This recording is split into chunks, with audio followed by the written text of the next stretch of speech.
আমরা খুব আনন্দে আছি তা না, আমরা খুব খুশি হয়েছি তা না। যেই দেশে 300 সংসদীয় আসনের 300 পার্লামেন্ট মেম্বার এবং 50 জন আপনার এই মনোনীত, 300 জন নির্বাচিত, 350 জন নেতা, একজনও কোনো এলাকা এখন আর খুঁজে পাওয়া যায় না, ঠিক কিনা? দেখি খুশির খবর নেই, এমন কামে করছে আনবাইরেও বাড়িতে পারে না। হ্যাঁ, এই যে কারবার, আল্লাহ যেন হেফাজত করে সবাই কোনা আমিন।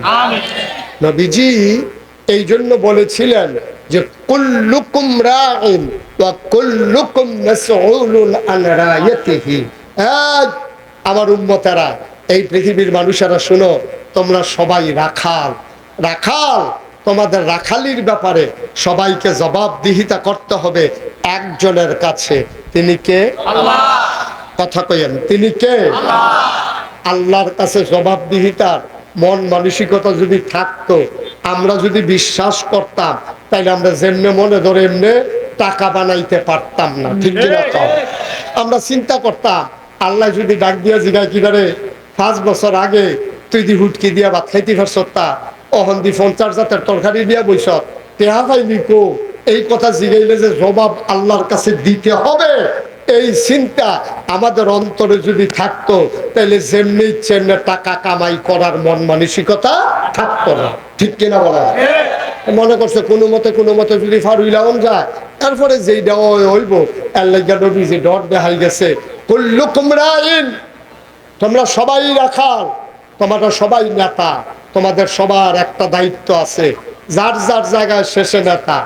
আপনি রাখাল রাখছেন, ডাক্তার সাহেব আজকের মাহফিলের সভাপতি, উনি একটা রাখাল রাখছে, মনে করেন রাখাল। রাখাল কারে কয়? গরু ছাগল যেতে মারো চড়ায় তারে রাখাল কয়। আচ্ছা, উনি যদি 100 ছাগল দিয়া একটা রাখাল রাখে, আর প্রত্যেক দিন যদি 5টা করে ছাগল তে কম আনে, উনি কি খুশি হইব না রাগ হইব? কথা কয় না, উনি খুশি হইব না রাগ হইব? হুদা রাগ হইব না, তার চাকরি খাই নেব, চাকরি খাইয়া লেবো না, তারা আটকাই নেবো। আটকাই রেখে এই ছাগলের দাম দ্বারা এবার আদায় করবো, এটা কোনো এবার অন্যায় হইতো না। আপনারা দেখুন হাজি সাহেবের মতো মানছে তারে যেন দেওয়ান ঠিক হয়েছে না, আর তে যে হাজি সাহেবের 5টা ছাগল খাইয়া লেন, সেইটা ঠিক হয়েছে বাবা, সেইটা ঠিক হয়েছে বাবা। হুজুরের দোষ কই? হুজুরে তারা তোরা দমকটা দিল, তে যে দমকের কামটা করলো, সেইটা কিতা করো? কিনা কও? হুজুরের দোষ, হুজুরে তারে ধমক দিল গেলে, তে দমকের কাম করলো গেলে, এইটা আর একজনেও কয় না। আমার একটা কথা মনে আছে, আমার গাড়ি তাইয়া এক রিক্সাওয়ালা ফাতারে লাগাই দিছে। পরে আমি তাড়াতাড়ি গাড়িতে নামলাম, তারে ধরলাম, তারে ধরে গেলাম, কি তুই কারবারটা করছ কিটা? গাড়িটা রং করতে 1 লাখ টাকা লাগে, তুই যে আসর ফালাই দিস, এটা দাগ হালাই দিস। 2-3 জন আইয়া কো, হুজুর গরিব মানুষ কিতা করবেন? তে তারা কই নাইলে ওঠে আবার হইতো না, তো 1 লাখ টাকা পাইব কো? তা আরেকবার কয়, তে যখন গরিব তারা তো একটা বাস দাও, দিয়া কো হুজুরের মাথার 4টা ফিডা দিত। তে গরিব তো, তে ফিডা দিলেও কোনো দোষ হইতো না। একজনও আইয়া কয় না, রে তুই দেখছ তা গাড়িটা, তুই গাড়িটা নিতে লাগাইলি কেমনে? এই কথাটা কই না নাই, সকলে তার পক্ষ লইয়া সেটা বুঝাইতে আইছে আমার। এতে গরিব মানুষ তো, তে গরিব মানুষ তো বুঝ করে চলবো না, তে গাড়িতে না লাগাইলে ধর আমি তারও ধরন লাগে না, ঠিক কিনা কও? খালি একটা বেড়ায় দৌড় দিয়া এই কথাটা কইছে, তে যখন গরিব আর হুজুরে যখন ধনী, তারে কও 2টা ফিডা দিত হুজুরের মাথা, তো গরিব তো ফিডা দিতে পারবো, কোনো অসুবিধা নাই। এটা হলো আমরা দেশের বিচার, ঠিক কিনা কও? এখন রাখাল 5টা ছাগল, সব খেয়াল করেন, 5টা ছাগল যদি ডেইলি কম আনে, তো এবার আর 100 ছাগল যাইতে আর কয়দিন লাগবো?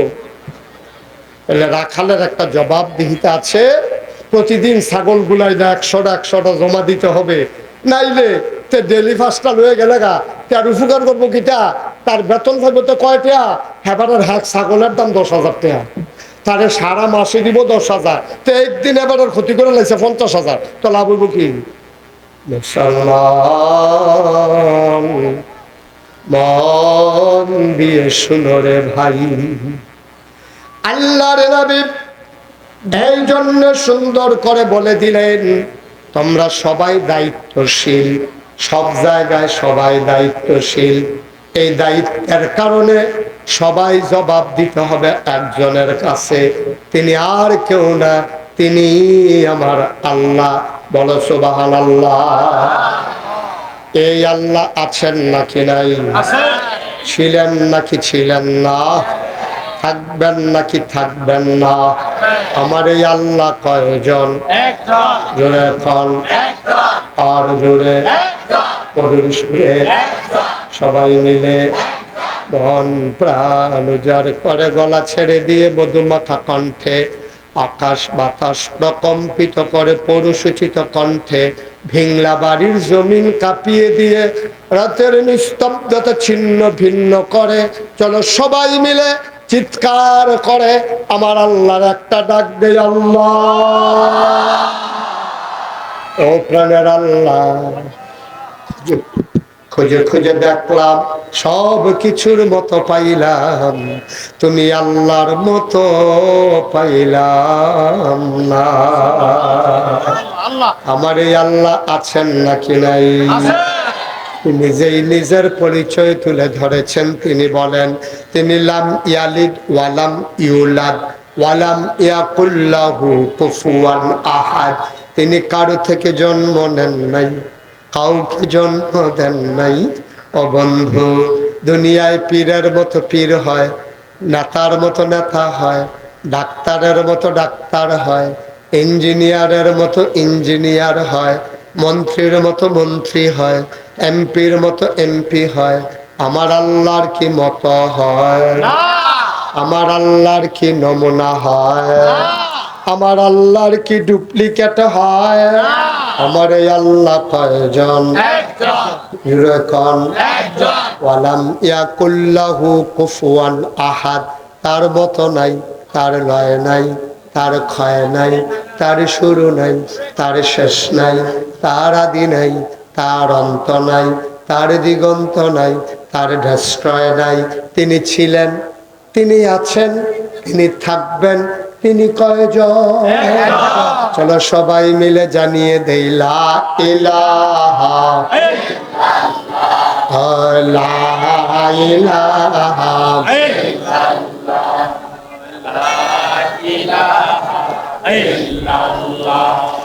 লা ইলাহা লা ইলাহা জোরে জোরে লা ইলাহা আর জোরে লা ইলাহা লা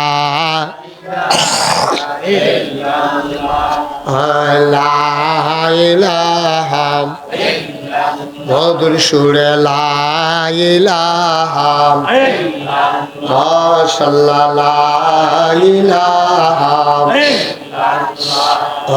লা ইলাহা আসমান জমিন গায়রুল্লাহ পাহাড় পর্বত গায়রুল্লাহ আসমান জমিন গায়রুল্লাহ পাহাড় পর্বত গায়রুল্লাহ শুদ্ধ তুমি মাবুদ এক আল্লাহ লা ইলাহা জোরে জোরে লা ইলাহা আর জোরে লা ইলাহা মধুর সুরে লা ইলাহা মাশাআল্লাহ লা ইলাহা লা মাবুদা ইল্লাল্লাহ লা মাশুকা ইল্লাল্লাহ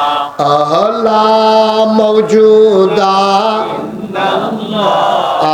লা মাকসুদা জোরে জোরে লা ইলাহা আর জোরে লা ইলাহা মধুর সুরে লা ইলাহা মাশাআল্লাহ লা ইলাহা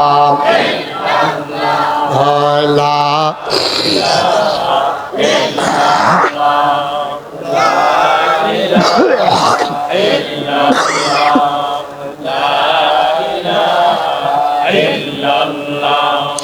লা ইলাহা ইল্লাল্লাহ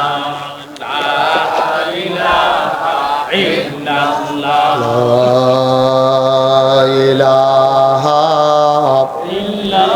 ইল্লাল্লাহ মুহাম্মাদুর রাসূলুল্লাহ সাল্লাল্লাহু আলাইহি। সবাই পড়েন আলহামদুলিল্লাহ।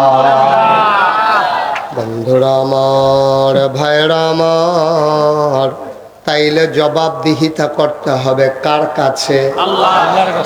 মুসলমান, তুমি জবাব দেওয়া লাগবে তোমার নিজের ব্যাপারে। তুমি নিজের ব্যাপারে তোমার আল্লাহ যে দায়িত্বগুলো দিয়েছেন তুমি সঠিকভাবে আদায় করেছো কিনা। তুমি যে মুসলমান হইলা, তোমার উপরে আল্লাহ 3টা হক নির্ধারণ করে দিয়েছেন। কয়টা? কয়টা? তিনি তোমার দায়িত্ব দিছে 3টা। এই 3টা ব্যাপারে কিয়ামতের ময়দানে জবাব দেওয়া ছাড়া 1 ইঞ্চি তুমি আগাইতে পারবা না। তাইলে যেই 3টা বিষয়ে জবাব না দিয়ে আগানো যাবে না, এই 3টা বিষয়ে জানার এখন দরকার আছে নিও। সবাই কথা করা আছে নিও। 3টা বিষয় জানা রাখলে তাহলে আমরা আগাইতে সহজ হইব। হ্যাঁ, আপনি যদি জানেন যে আপনি এখান থেকে যদি ক্যান্টনমেন্ট যাইতে হয় 3টা জায়গা আছে। এক জায়গায় বাসের হাক্কা আছে, এক জায়গায় একটা ব্রিজ আছে, আরেক জায়গায় একটা ফেরি আছে, নৌকা।